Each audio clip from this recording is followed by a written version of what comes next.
Hello students and welcome to our last lecture for Chapter 3 of Biology. Please pause your screen and answer the following bell work. Today we are going to be talking about our final macromolecule, nucleic acids. So nucleic acids are the component that make up the genetic material of all living organisms. This is what allows us to pass on our traits to our offspring, allows our cells to carry out multiplicity of functions, and allows for DNA synthesis, cellular replication, and all of the functions that are important to our body. There are two types of nucleic acid: DNA, or deoxyribonucleic acid, and RNA, or ribonucleic acid. Deoxyribonucleic acid is what we have as humans, and it is a double-stranded molecule that is composed of a double helix structure. Ribonucleic acid is a single-stranded nucleic acid, and it is found in different types of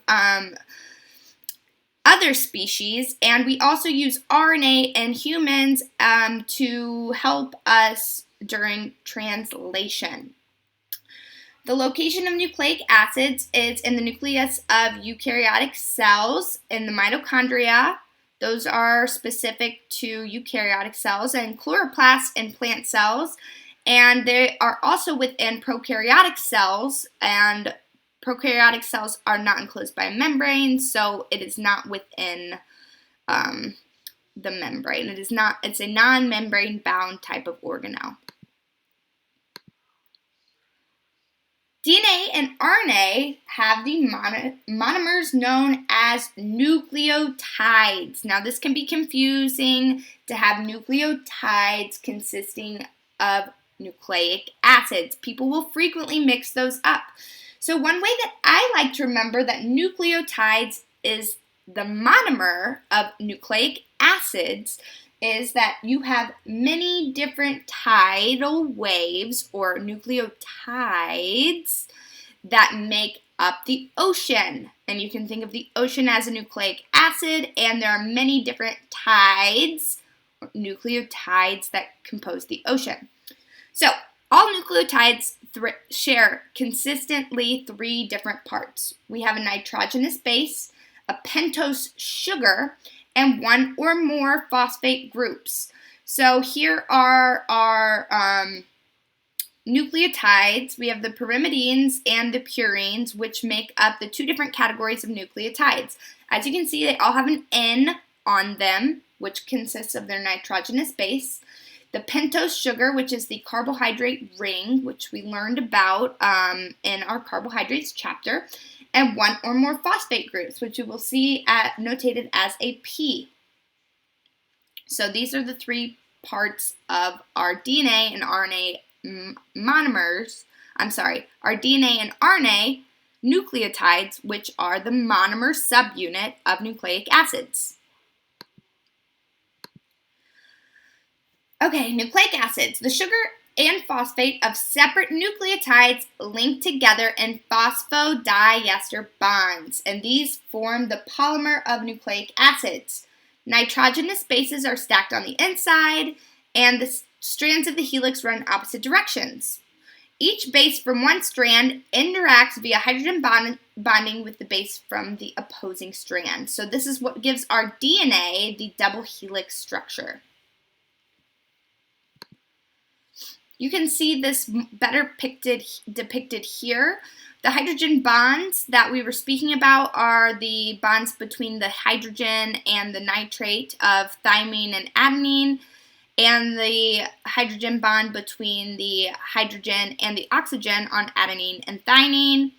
The hydrogen bonds on guanine and cysteine include our amino group bonded to the O on cysteine, the NH group bonded to the N group on cytosine, and the O group on the guanine bound to the H2 in the amine group on cytosine.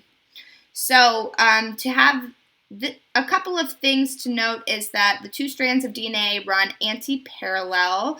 The phosphate group creates the backbone structure, and the nitrogenous bases face the middle of the double helix strand and create hydrogen bonds to their pairing base. In these hydrogen bonds, adenine forms always with thymine, and guanine always pairs with cytosine in DNA specifically because RNA does not have the same base pairs. Here's a compare and contrast slide of DNA to RNA. So the function of DNA is to carry genetic info. The structure of DNA is found within the nucleus. The sugar group on DNA is deoxyribose. The pyrimidines of DNA are cytosine and thymine, and the purine groups on DNA are adenine and guanine. Now remember, in our DNA, adenine pairs to thymine and guanine pairs to cytosine. Let's talk about RNA. RNA functions in protein synthesis, which is made through our DNA transcription and translation process. Our RNA is able to exit the nucleus in order to perform its functions, and this is specific to humans. The sugar group on RNA is ribose, which is a little bit different than deoxyribose because deoxy on the deoxyribose means that it has lost an oxygen. Our pyrimidines for RNA are cytosine and uracil, and our purines are adenine and guanine. So instead of thymine in RNA, we have uracil, which is going to bind to adenine, and our cytosine and guanine still are the base pairs that are complementary to each other.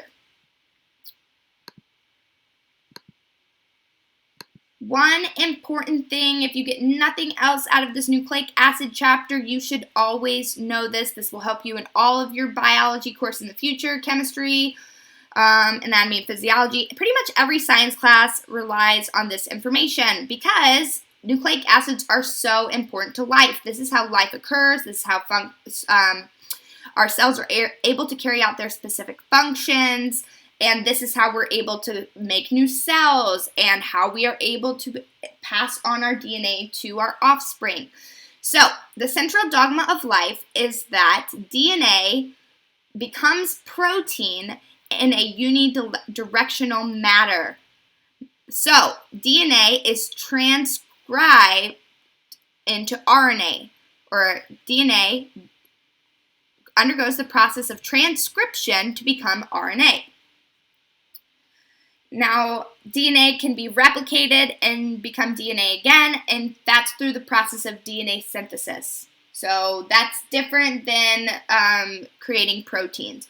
But after we have gone through transcription, we get RNA.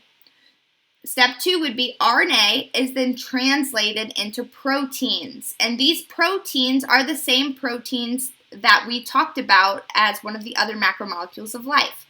Here I've created a little Giphy for you guys to view, so it might help you remember. We have DNA, becomes RNA, becomes protein.